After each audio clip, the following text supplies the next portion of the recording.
further wherever you are.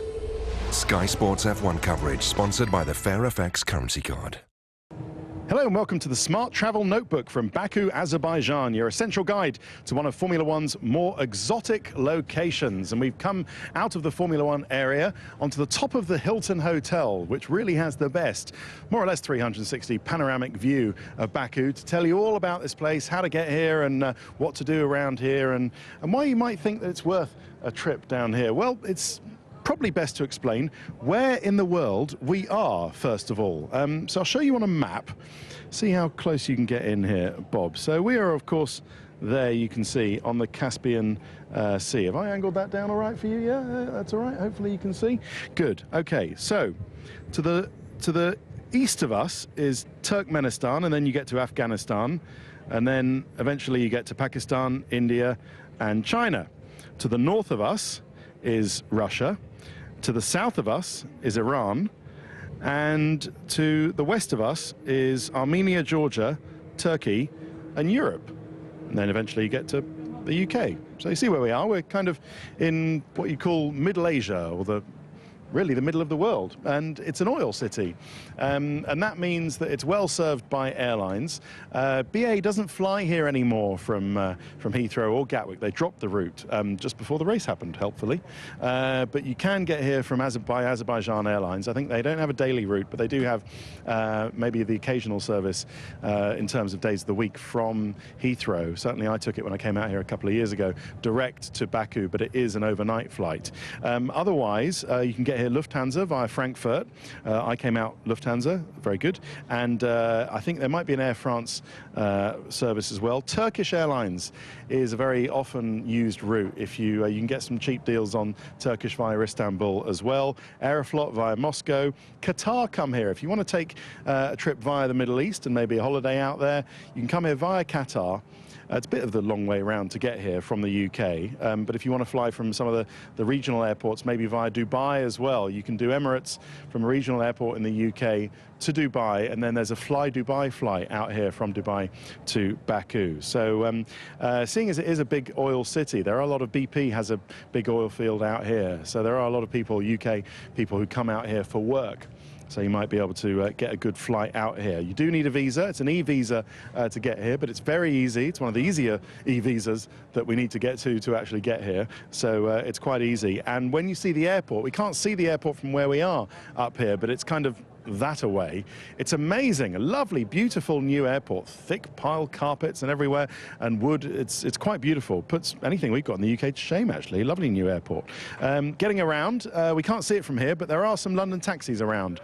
London taxis, the London Taxi Company, actually with their Chinese investors, the Chinese owners, have debuted the TX4 and the new TX5, which I think is a hybrid taxi out here, and they've sold a lot of them to Baku and Azerbaijan. So if you get around, you might as well take a London taxi, which you can get around here. Proudly made in Coventry, driven around the streets of Baku. So that's getting around. At the track. Now, as you can see here, a lot of the city is closed off for this, but there is good access. So there are these grandstands opposite the pits. That's not a bad place to watch. And then you've got that fan zone behind, and the lovely stage and the good fan opportunities that they put there before you can go and cool your heels to the right-hand side here on the Caspian Sea and look out to sea. It's really nice. Plenty of places to watch around the track, and the central bit is closed off, so it can be a little bit difficult to get about sometimes, but they try and make it as easy as possible. They don't open the track out like Monaco does of an evening, which can make it a little bit tricky to get around, but you can do it eventually. It's great value because the Azeri manat, the currency here is the Azerbaijan manat, or they call it the new manat, and that devalued a few years ago, back in 2015. So it used to be more or less pegged to the dollar, but it lost about a third in its value, which means that it was unfortunate for people who had all their savings, of course, here in Azerbaijan. But now, what it does mean is that it's very, very good value for us if you're changing currency. So it means that it's just over 2 to the pound. And we went out for dinner here last night, and everything is more or less London prices. So a starter in a restaurant is 8 manat and a main course is 16, but of course that means it's 4 quid, and then £8. You see what I mean? Or about that. So you can have a slap-up meal and some drinks maybe for the best part of £20 a head. So it is quite good value being out here. And of course the tickets go for the same thing kind of as well. What to do? Well, look at this. You can go and see the giant flag in the distance past the big fountain. Plenty of things to do on the promenade down here. There's a lot of oil tourism. There's the flaming tar pits. There's the mud volcano.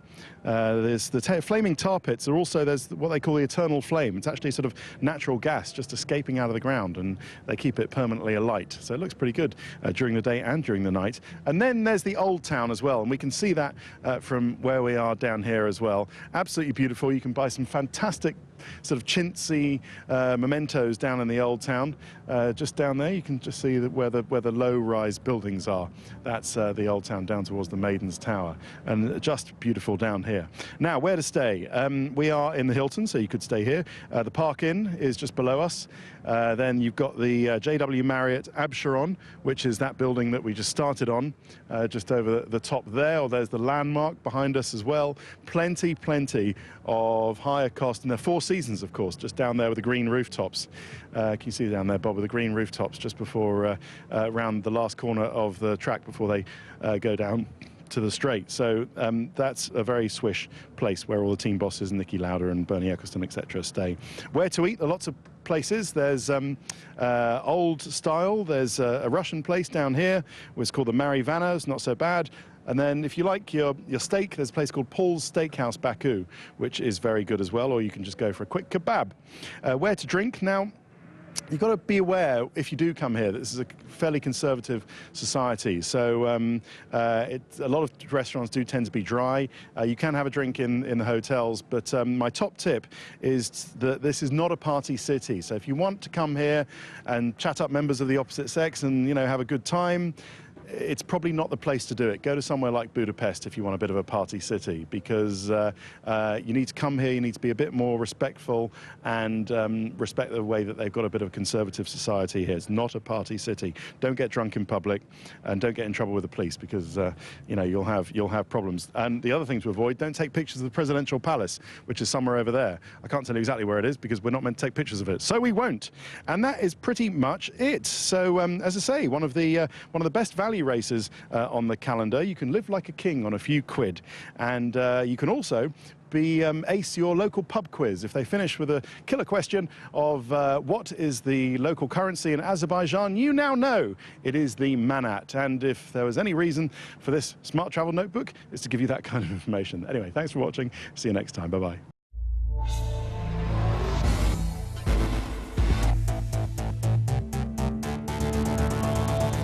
Go further, wherever you are. Sky Sports F1 coverage, sponsored by the FairFX currency card.